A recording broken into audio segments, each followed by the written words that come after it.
요즘 내 삶에 만족이 넘치시는 분 계십니까? 목사님, 저는 너무 만족합니다. 만족할 수 있다는 게 얼마나 행복한 삶입니까? 평범할 수 있다는 게 얼마나 복된 시대입니까? 사람들은 아무리 많이 가져도 참으로 깨진 독처럼 만족하지 못하고 더 무엇인가를 찾고 채워누려고 참으로 애를 쓰는 것을 보게 됩니다. 하지만 우리가 갖고 있는 미래를 향한 소망이 자꾸 변질돼서 욕심, 욕망 덩어리가 된다면은 그 일들은 끝내 우리를 파멸로 이끌어갈 수도 있음을 우리는 알아야 됩니다. 욕심이라는 승용차에는 브레이크가 없기 때문입니다. 반드시 욕심은 큰 아픔을 안겨주게 되어 있습니다. 이렇게 위험한 인생을 살아간 분을 좀 소개하고 싶습니다. 그 이름 닉 리슨입니다. 닉 리슨은 런던의 빈민가에서 태어났습니다. 그는 고등학교를만 졸업하고 은행에 취업을 하게 됩니다. 영국계 은행인 베어링스 은행에 그는 취업해서 싱가포르 지점으로 파견되게 됩니다. 그리고 그는 그 당시 경영진도 모르던 희는 금융시장의 고위험성 파생 금융상품에 자금을 투자해 막대한 수익을 올립니다. 1993년에 이 싱가포르 지점 전체 수익의 20%가량을 이 닉 혼자 다 버저려들었다는 것입니다. 그는 한순간에 투자의 귀재로 스타덤에 오르게 됩니다. 그의 30만 파운드, 하나로 한 4억이 넘는 돈을 연봉으로 받게 되고 그보다 더 많은 수백만 파운드를 또한 보너스로 얻게 되었습니다. 크게 고무된 닉은 그때부터 더 큰 속도를 내기 시작했습니다. 1995년 일본 니케이 주가지수 선물에 도박과도 같은 고액을 투자했는데 그해 1월에 일본 고베이 대지진이 발생해서 2천만 파운드라는 손실을 회사에 안겨주게 됩니다. 하지만 그는 이것을 만회하고자 손해액을 감추었습니다. 숨겼습니다. 그리고 더 위험한 투자 상품에 투자하기 시작했습니다. 그런데 그에 또 미국의 금리 정책이 변경된 점에 따라 손실이 눈덩이같이 커졌습니다. 2천만 파운드의 손실이 14억 달러로 불어나기 시작했던 것입니다. 천문학적인 손실을 회사에 입히고 말았습니다. 결국 232년이라는 오랜 역사를 갖고 있던 명문 영국의 이 베어링스 은행은 20대 닉 리슨 직원 한 명의 과욕으로 인해서 순식간에 파산하고 맙니다. 그리고 회사는 단돈 1달러의 ING 그룹에 매각되는 최후를 맞이하게 되었습니다. 이 사건은 물질에 대한 지나친 욕심이 한 개인의 파멸을 넘어서 그가 속한 공동체의 파멸을 이끄는 것을 여실히 보여주는 사건입니다. 그렇다면 사람들은 왜 이렇게 욕심, 탐욕, 왜 탐심을 품고 이것을 추구하고 싶을까요? 탐심이 무엇입니까? 자기의 분에 넘치도록 더 많이 가지려고 하는 욕심이에요. 그러니까 나의 그릇을 알지 못할 때 생기는 게 뭐냐면 탐심이에요. 우리는 이 정도 그릇밖에 안 되는데 자꾸 우리 그릇이 대처럼 넓다고 자꾸 착각하는 것이죠. 그러니까 자꾸 담을 수 있다고 믿는 거예요. 이게 탐심입니다. 다른 사람을 빼앗아서도 채우려고 싶은 그 밑빠진 독이 우리의 탐심을 부추긴다는 겁니다. 모든 탐심은 단순히 물질만의 문제가 아닙니다. 과도하게 욕심을 부리는 모든 것이 사실은 탐심입니다. 더 많이, 더 좋은 것, 더 큰 것, 더 누리려는 욕망이 우리의 마음을 주장하기 때문입니다. 하지만 예수님은 그의 제자들에게 모든 탐심을 물리치라고 말씀하셨습니다. 누가복음 12장 15절 말씀을 우리 함께 봅니다. 시작. 그들에게 이르시되 상가 모든 탐심을 물리치라. 사람의 생명이 그 소유에 넉넉한 데 있지 아니하니. 아멘. 사람들이 왜 더 많이 가지려고 하는가? 왜 더 많이 소유하는가? 여기에 행복이 있다, 여기에 기쁨이 있다라고 믿기 때문이라는 겁니다. 그런데 주님은 이와 정반대의 말씀을 주고 계신 거예요. 사람의 행복이, 사람의 생명이 소유에 있지 않다는 겁니다. 하나님이 주시는 그 은혜를 자족하며 누리는 그 기쁨을 하는 것이 참된 인생의 행복임을 우리 주님께서는 제자들에게 가르치셨습니다. 탐심이 이끌려가는 인생은 본인도 망하고 가족도 망하고 공동체도 어려움으로 이끌어가게 됩니다. 오늘 그런 사람 우리가 만나게 됩니다. 오늘 그의 이름 아간입니다. 아간은 이스라엘 공동체를 큰 슬픔으로 몰아갔던 장본인이었습니다. 그것은 그도 그렇게 될 줄 알지 못했습니다. 자기 일로 인하여서 공동체가 큰 실패를 당할 줄 몰랐던 것입니다. 오늘 아간의 범죄를 살펴보면서 탐심을 멀리하는 이유가 무엇인지를 함께 우리 좀 생각해보는 이 시간 되기를 바랍니다. 자, 우리 21절 말씀, 우리 한 구절만 함께 봅니다. 시작! 내가 노력한 물건 중에 시날산의 아름다운 외투 한 벌과 은 200세겔과 그 무게가 50세겔 되는 금덩이 하나를 보고 탐내어 가졌나이다. 보소서, 이제 그 물건들을 내 장막 가운데 땅 속에 감추었는데 은은 그 밑에 있나이다 하더라. 아멘. 자, 우리가 아간의 탐심을 통해서 우리가 두 가지를 오늘 좀 교훈받고자 합니다. 첫 번째는 무엇인가? 우리가 탐심에 이끌리지 않게 해서는 보는 것을 조심해야 됩니다. 사람은 듣는 것보다 보는 것으로 판단하게 되어 있습니다. 듣는 기관과 나머지 기관이 한 20% 정도의 사람의 마음을 주장합니다. 하지만 보는 것, 이 시각적인 효과는 80%의 사람을 판단력을 준다는 거예요. 탐심은 보는 데서 시작된다는 겁니다. 오늘 본문은 아이성 전투의 패배를 원인을 밝혀내는 내용입니다. 전체 인구가 12,000명 정도 되는 아이성 정복전쟁, 이스라엘은 쉽게 생각했습니다. 그것은 왜냐하면 그들은 그 앞에 6장에 보면 이 성과는 비교할 수 없는 큰 성 여리고를 점령했기 때문입니다. 그들은 승리에 도취됐습니다. 그래서 작아 보이는 그 작은 아이성을 하나님께 묻지도 않고 소수의 병력만 보내서 점령하려 했던 교만을 나타냈습니다. 그리고 그들은 실패를 경험하게 됩니다. 이스라엘 공동체의 리더였던 여호수아는 하나님 앞에 옷을 찢고 통곡합니다. 그런데 하나님은 그 하나님께 묻지 않은 그 교만한 문제뿐만 아니라 또 다른 실패의 원인을 그에게 알려주셨습니다. 그것은 바로 공동체의 어떤 개인이 범죄했다는 겁니다. 하나님은 제비를 뽑도록 하셨습니다. 12지파를 이름을 놓고 뽑습니다. 유다지파가 나왔습니다. 자, 유다지파에 속하는 가문을 넣습니다. 거기에서 뽑았더니 이제 나온 것이 바로 아간이었던 것입니다. 궁극적으로는 유다지파에 속한 아간의 범죄 때문에 아이성 전투가 패배했다는 것입니다. 그렇다면 아간이 무엇을 범죄했습니까? 바로 하나님께서 멸절하고 갖지 말라 했던 여리고 성의 물질을 탐했다는 겁니다. 가졌다는 겁니다. 취했다는 겁니다. 숨겼다는 겁니다. 하나님의 영광을 가로챘다는 것입니다.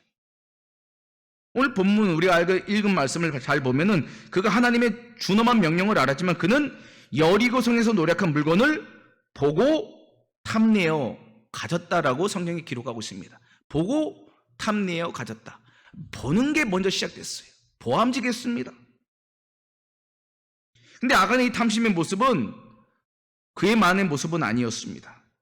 에덴 동산에서 선악과를 따서 먹었던 하와를 유혹할 때의 모습을 찾아보면은 그와 동일합니다. 창세기 3장 6절 말씀을 함께 봅니다. 시작.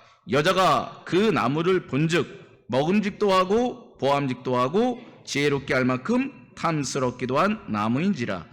여자가 그 열매를 따먹고 자기도 함께 있는 남편에게도 주매 그도 먹은지라. 아멘. 여기 지금 붉은색으로 표시했듯이 보고 탐냈고 먹었습니다. 취했습니다. 가졌다는 거예요. 동일합니다. 하와가 선악과를 보고 왔고 먹음직했습니다. 육신의 정욕입니다. 이거 먹으면은 너무 행복할 것 같아요. 보암직했습니다. 눈으로 보았어요. 안목의 정욕입니다. 지혜롭게 할 만큼 탐스러워 보였습니다. 그래서 취했습니다. 이상의 자랑. 이거 갖고 있으면 자랑거리가 될 것 같아요. 결국 하와는 사단의 유혹에 넘어가 선악과를 따먹게 되고 죄를 범하게 됩니다. 하나님과 분립되는 큰 슬픔을 당하게 됩니다. 아가는 하와와 같은 바로 이 먹음직스러운 선악과를 취했던 것입니다. 하나님께서 금하신 것을 취했던 것입니다. 그런데 이런 과정이 그들에게만 있었습니까? 우리 주님 40일 금식하시고서 광야에 계실 때 사단이 그를 유혹하셨습니다. 어떻게 유혹했습니까? 첫 번째가 돌들로 떡이 되게 하라. 배고프신 육신의 공고한 주님께 육신의 정욕을 부추겼습니다. 그리고 그것을 말씀으로 물리친 주님은 그는 포기하지 않고 사단은 또 주님께 성전에 뛰어내려라. 그것을 보고 많은 사람들이 박수가치를 보낼 것이다 라면서 안목의 정욕을 부추겼습니다. 마지막 세 번째는 내가 내게 절을 하면 천하만국의 그 영광을 너에게 주겠다라고 예수님께 자랑거리 삼으라고 이생의 자랑으로 유혹했습니다. 하지만 주님은 이 모든 사단의 시험을 말씀으로 물리치셨습니다. 그렇습니다. 우리 마음의 탐심이 도사리지 않도록 뿌리내지 않기 위해서는 항상 거룩한 말씀의 기준이 우리를 주장해야 된다는 겁니다. 우리는 이게 맞는지 틀린지도 모르고 범하는 그런 죄악의 탐심들이 너무 많기 때문입니다.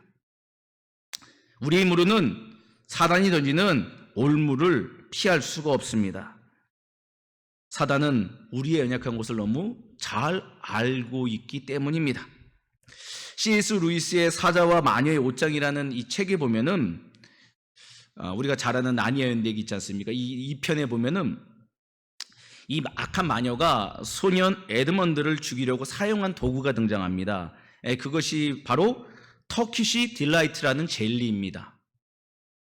이것은 세상에서 가장 달콤한 향기로운 젤리인데 한번 먹어보면은 그 달콤함에 빠져 계속해서 그것을 먹게 된다는 위험한 젤리였습니다. 그런데 이 젤리를 한번 먹으면은 계속 주면 줄수록 사람이 이걸 내려놓아야 되는데 너무 맛있게 돼 계속 먹다가 끝내 죽게 된다는 함정이 이 젤리에 숨겨져 있었다는 것입니다.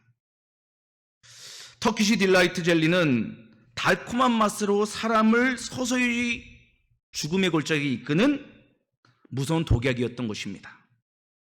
C.S. 루이스가 이 책을 통해서 말하고 싶었던 이 터키시 딜라이트라는 젤리가 무엇인가? 바로 이게 죄의 속성이라는 거예요.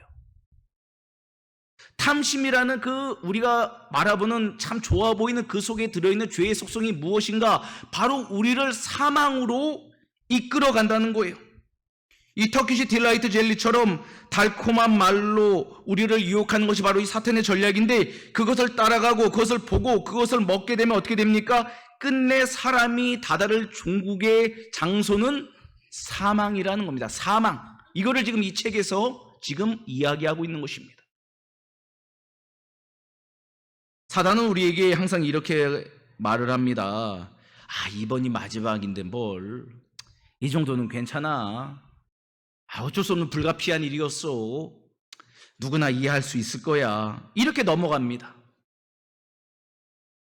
왜 그럴까요? 항상 사단이 쓰는 미혹의 가장 좋은 게 핑계입니다.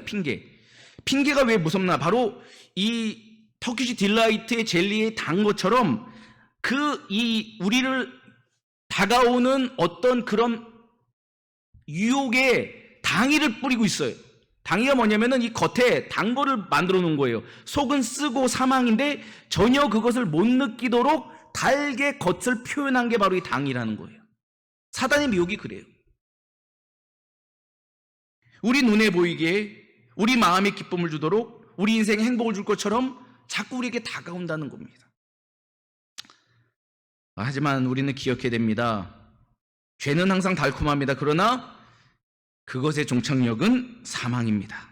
그래서 우리는 사도 바울의 권면을 들어야 됩니다.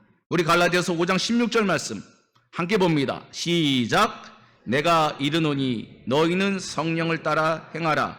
그리하면 육체의 욕심을 이루지 아니하니라. 아멘. 육신을 쫓아 살지 말고 성령의 인도를 받도록 살아가는 게 바로 참된 지혜라는 겁니다. 우리 골로새서 3장 5절 말씀도 함께 봅니다. 시작. 그러므로 땅에 있는 지체를 죽이라. 곧 음란과 부정과 사욕과 악한 정욕과 탐심이니 탐심은 우상숭배니라. 탐심이 왜 무서운가? 탐심이 우상숭배로 우리를 이끌기 때문인 거예요. 우상숭배하면 엄청나게 금신상에 절하고 이렇게만 생각하는데 그게 우상숭배의 차원이 아닙니다. 예를 들겠습니다. 돈, 사랑, 힘, 행복, 성공, 애국심, 명예심 좋은 겁니까? 나쁜 겁니까? 좋은 거예요. 우리 삶을 윤택하게 합니다. 우리 삶을 부유하게 합니다. 도움이 되는 것들이에요. 그래서 사람들이 이것을 추구합니다. 근데 이걸 추구하다 보니까 이것들이 우리 마음의 중심에 들어와요. 이것이 정말 하나님의 자리를 대체해버립니다. 우리 마음을 주장하는 게 하나님의 말씀이 아니라 바로 이런 돈이 주장하고 사랑이 주장하고 힘이 주장하고 성공지상주의가 주장하고 행복 추구권이 주장하고 애국심이 우리의 마음을 주장하고 명예심이 우리의 마음을 하나님의 말씀보다도 주장하는 게 무엇인가? 바로 우상숭배입니다.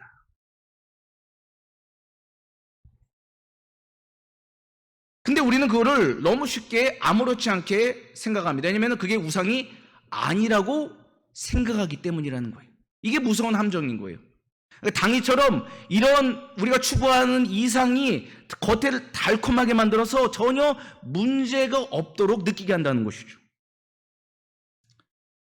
그래서 항상 우리 안에 도움을 주는 부속물들이 하나님을 대체하지 않도록 깨어 있어야 된다는 겁니다. 고린도서 10장 12절 말씀을 우리 함께 보겠습니다. 시작. 그런즉 선줄로 생각하는 자는 넘어질까 조심하라. 아멘. 내가 신앙생활 잘한다고 잘 안다고 생각하는 분들일수록 조심해야 됩니다. 대표적으로 저와 같은 목회자들, 하나님의 말씀을 잘 안다고 생각하는 이런 백성일수록 항상 넘어질까 조심해야 돼요. 우리는 하루에도 뉴스를 틀어보면은 오늘도 넘어진 사람을 많이 만납니다. 하루도 이렇게 많은 권세를 누리던 사람이 쓰러져서 큰 나락으로 가는 것을 우리는 보게 됩니다. 하나님의 사랑을 받던 많은 성경의 인물들도 예외는 아니었습니다. 하나님께 큰 복을 받고 모든 일이 잘 풀려나갔을 때 그들이 갖게 되는 게 바로 이 탐심에 이끌리는 게으른 삶이었기 때문입니다. 대표적으로 우리가 좀 다윗을 생각해 보겠습니다. 다윗은 사울에게 쫓길 때 광야에서 숨어 지냈습니다. 하나님의 도우심만을 바랬습니다. 하나님 마음에 합한 삶을 그는 광야 가운데 살아갔습니다. 그는 그 모든 역경을 이기고 이스라엘의 왕으로 등극하게 됩니다. 하나님의 은혜였습니다. 국령은 신장되었습니다. 백성은 태평성대를 누렸습니다. 그런데 이때부터가 문제였어요. 그가 범한 가장 심각한 죄는 바로 밧세바, 우리아의 아내를 범한 것입니다. 왜 다윗은 밧세바를 왜 범했을까요? 제가 좀 예를 들어 보겠습니다. 자, 미국 코넬 대학에서 개구리를 실험합니다. 개구리 한 마리를 차가운 물이 담긴 큰 비커에 넣었습니다. 이 베이커 안에 있던 이 개구리는 수영을 했습니다. 열심히 놀았습니다. 근데 이 비커 밑에는 분젠 등을 놓았습니다. 그리고 1초의 화씨 0.017도씩을 데워지도록 불꽃을 조정했습니다. 0.017도. 아주 미세합니다. 온도가 서서히 높아지기 때문에 개구리는 온도의 변화를 눈치채지 못했습니다. 마음만 먹으면 당장이라도 이 비커에서 튀어 올라와서 안전한 곳으로 갈 수 있음에도 불구하고 개구리는 태평스럽게 비커 안에서 계속 놀았습니다. 온도가 0.017도씩 올라가는데 개구리는 여전히 그 안에 빠져 있어 나올 생각을 하지 않았습니다. 2시간 반쯤 지난 뒤 개구리는 어떻게 되었을까요? 개구리는 뜨거운 물에 푹 삼겨져 죽어 있었습니다. 자기도 모르게 죽었습니다. 자기가 죽어가는 것도 느끼지 못하고 개구리는 죽었습니다. 제가 이걸 설명하는 게 다윗의 삶이 이런 삶이었기 때문인 거예요. 다윗성은 큰 비익화와 같은 거예요. 그리고 그에게 좀 태평성대는 0.017도씨처럼 올라가는 탐욕의 온도였어요. 그리고 그 온도가 점점 자기의 마음을 나태하게 만들고 영적인 민감성을 마비시키기 시작했어요. 개구리가 근육을 못 쓰듯이 영적 근육을 못 쓰게 됐다는 거예요. 그리고 어느 순간 영적인 눈이 가려지게 되고 밧세바를 범하는 범죄의 탐욕을 드러냈다는 것이죠. 갑자기 드러낸 게 아니라는 겁니다. 우리 안에 꿈틀고 있는 이 탐심이 우리를 준동하는 시간이 있다는 겁니다. 근데 그것은 힘들 때가 아니었어요. 편안할 때, 누릴 때, 권세를 잡고 있을 때, 많이 가질 때 그런 행동을 취했다는 것입니다. 그러므로 우리가 항상 좋고 편할 때 경계를 해야 합니다. 누굴 경계해야 됩니까? 우리 마음을 경계해야 됩니다.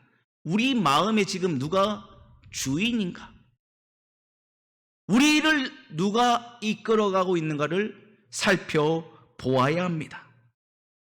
우리 주님은 끝까지 하나님의 말씀만을 따랐던 온전한 하나님이셨습니다. 그분은 시험이 올 때마다 말씀으로 시험을 물리치셨습니다. 그러므로 우리 삶에 믿음의 존재인 예수님을 바라보아야 합니다. 그분을 본받아야 하는 것입니다. 주님이라면 지금 이 순간 어떻게 하셨을까? 세상의 유혹이 우리의 눈에 들어오고 우리의 마음을 점령할 때 우리의 믿음의 눈은 주님을 바라보기를 바랍니다. 깨어나기를 바랍니다. 그래야 시험에 들지 않고 하나님께서 주시는 믿음의 온전을 감당할 수 있기 때문입니다. 24절과 25절 말씀을 우리 한 절씩 교독합니다. 여호수아가 이스라엘의 모든 사람과 더불어 세라의 아들 아간을 잡고 그 은과 그 외투와 그 금덩이와 그의 아들과 그의 딸들과 그의 소들과 그의 나귀들과 그의 양들과 그의 장막과 그에 속한 모든 것을 이끌고 아골 골짜기로 가서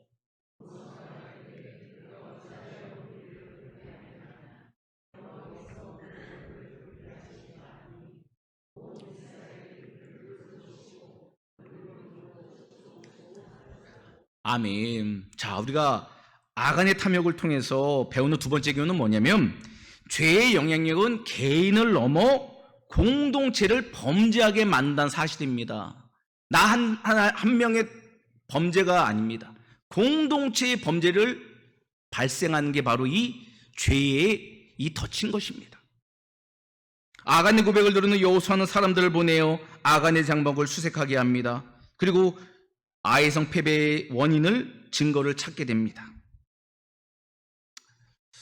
아간이 처벌받을 당시에 오늘 본문 우리가 읽은 것처럼 함께 끌려 나온 걸 보면은 많은 소들, 나귀들, 양들을 있는 것을 보게 됩니다. 다른 말로 하면은 그는 생계가 어려워서 여리고성에 있던 재물들을 탐한 것이 아니라는 겁니다.